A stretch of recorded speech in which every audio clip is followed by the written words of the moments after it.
Hey guys, what's going on? Oink here, and we've got a brand new set of seasonal events, and this is a cool set because this actually marks the redo of the very first seasonal event which I ever made one of these videos for, which is the sport truck race, or I think it's called the pickup truck race. Performance points is 470, tires maximum of sports hard, and you basically got to pick one of the cars listed there. It pretty much covers all of the pickup trucks, although I obviously wouldn't recommend the Daihatsu Midget just because it is completely out of its league with these ones, so wouldn't recommend that one. Any of the other ones are viable. Anyway, we've got Daytona Speedway, Deep Forest Raceway, Laguna Seca Raceway, Eiger Nordwand Short, and to mix things up, we've got a Liège gravel custom track at the end, so a bit of kind of off-road stuff we're doing. The car that I chose is the Ford SVT. Last time around I chose the little kind of sporty Chevrolet one, so I thought I'd mix things up and get one of the more beefy ones. I don't know if it's the best, I can't confirm. I would pretty much say if you want the best one is probably the Toyota X Runner, Tacoma or whatever it's called. Anyway, this one did the job fine. For every race except from Eiger, I used the standard, but for Eiger I used the short transmission, and then basically take the supercharger and other performance upgrades to get it up to 470 performance points, and I didn't use any other custom tuning elements, so just leaving it in stock there. And yeah, I mean, as I said, this is with the standard transmission. You don't really need to lengthen it out. For Daytona, just really got to make use of the draft. All of these, actually, it's nice. So this is probably the first event for quite some time there's been a real challenge. Most of them I did in a couple tries, or first try, maybe this one only. I'm not too sure, but for the most part they're kind of like challenging, but you know, with a little bit of practice you can get there. But it's quite nice to actually, you know, have something which is a little bit trickier, and you actually have to set some decent lap times to catch up to the guy in first. Anyway, as I said, make sure you just make best use of every second of draft here, as it's really going to help. You'll be hitting the limiter at about 169, I believe. This thing's got reasonably high amount of revs, and you can see I take first, drafting past them just before the start finish line on lap 3, so very close actually on Daytona. And we move on to Deep Forest Raceway, one of the slightly easier ones of the lot. You got a little bit more leeway for sort of less than perfect laps, but even so, you know, it wasn't super easy. Didn't take first until the last lap again. The truck handles quite nicely here. It's quite heavy, and because of the kind of big dips and hills and stuff like that, the suspension rides reasonably nicely. As I said, not on suspension, custom suspension, so it's quite squishy, because obviously these trucks are designed to be carrying a lot of weight, so they've got a reasonable amount of give on the suspension, and you'll find that it kind of rides into the hills and dips okay. Like it'll, if you kind of hit it just right and hit your apexes, you'll find that it handles quite nicely on this track here. Again, as usual, make sure you know, to take advantage of any draft that you do get during the straights, because I mean, going back to the weight, these things are heavy. It does take a lot of time to get up to speed. This particular car only has a 5-speed gearbox, so it is quite long gears, so you can make particularly good use of the draft here, really increase your acceleration potential. So as you can see here, as I come across, I'm quite a way back from these guys, and just with a bit of draft I go flying through at the end of lap 1, and as I said, overtaking the guy in first, which are, by the way, almost always using the Toyota Tacomas, or whatever, X-Runner Tacoma, something like that. Take him with about 1 or 2 turns left to go for Deep Forest, and we can move on to Laguna Seca. This is the first real challenge, at least the first real challenge that I had to redo this one several times to get it right.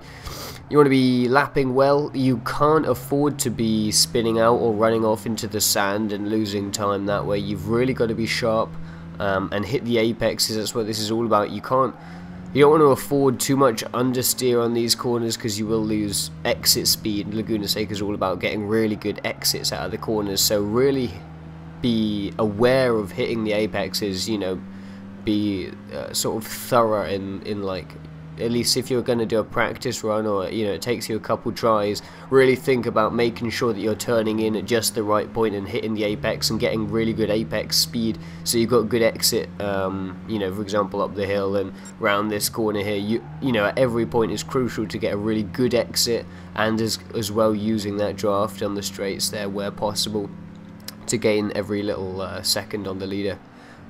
Brake nice and early for this. The car doesn't turn in that quickly, and you can pick up a little bit of oversteer on the exit. In terms of oversteer, actually, these cars are all four-wheel drive, I believe.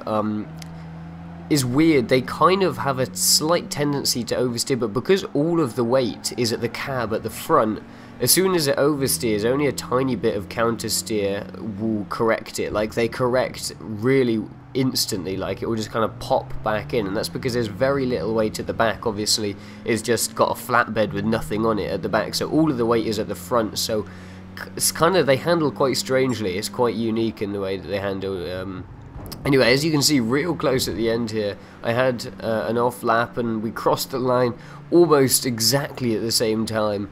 And it turns out I beat him by 0.01, so 1,000th of a second over the line. It was my time. So close one there. Anyway, got blocked on the last corner, and we'll move on to Eiger, which was probably the toughest of the road courses. Really had to nail these here. I used the short transmission, as I said, and I also upgraded the clutch for this, I believe. I think it was just the clutch and flywheel upgrades that I took, and the short transmission, and those really significantly helped. Without those, you will really struggle with this car to catch up with the guy in the lead. For the S's at the top of the hill, it's absolutely crucial that you accelerate through them. If you don't accelerate, the car just has very, like, weird understeer, like it just won't get around the corners. So make sure you kind of brake reasonably heavily, get the car spinning a little bit, get it just turning into the corner nicely, and then accelerate either in first or second more likely, and get the car, you know, accelerating out of the corner. You really need every bit of seconds in every small amount of the seconds in those S's. That's where you're going to make a lot of time. And then through the rest of the track, just make sure you're super smooth. You want to be getting all of your corners dead on, and you really cannot afford to be stuck behind the AI driver. As you can see, I lose a couple of tenths behind him, and I take first with about, well, one straight and the final corner to go, so it was pretty close. But yeah, I mean, you really want to be getting good lap times. It took me a while to get down. You can see I got mostly in the 15s, but a couple of 14s as well, and that's what you really want to be getting. We'll move on to a final, which is Liège gravel. I absolutely hate driving in the gravel. It's just like a less grippy version of dirt. It's like it's just such an awful surface to drive on. The other thing is, the guy at the front starts so far ahead.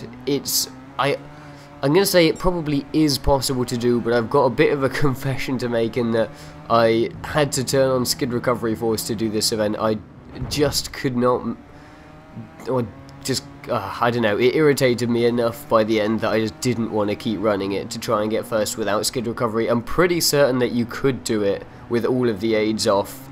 Oh, and the other thing actually is that I did switch out the car to the Tacoma because it is just a bit better. It's got a six-speed gearbox, and again, no custom tune, but I got the flywheel, all the upgrades for the transmission and the flywheel and stuff, and I got the short transmission. But yeah, I basically just had to use the skid recovery because you start like 15 seconds behind the guy in first, and by the end of lap 3 I was still 5-6 seconds behind the guy in first, and that was getting reasonably good laps. With skid recovery you can save a couple seconds per lap, and it makes the event a lot easier. So if you are having troubles getting this without any aids, and you don't really want to put up with it any longer, whack on skid recovery force and that will get the job done for you. So that's my tip for that last track there. Hope you guys found this video helpful, hope you enjoyed it, and I'll see you guys soon. Peace.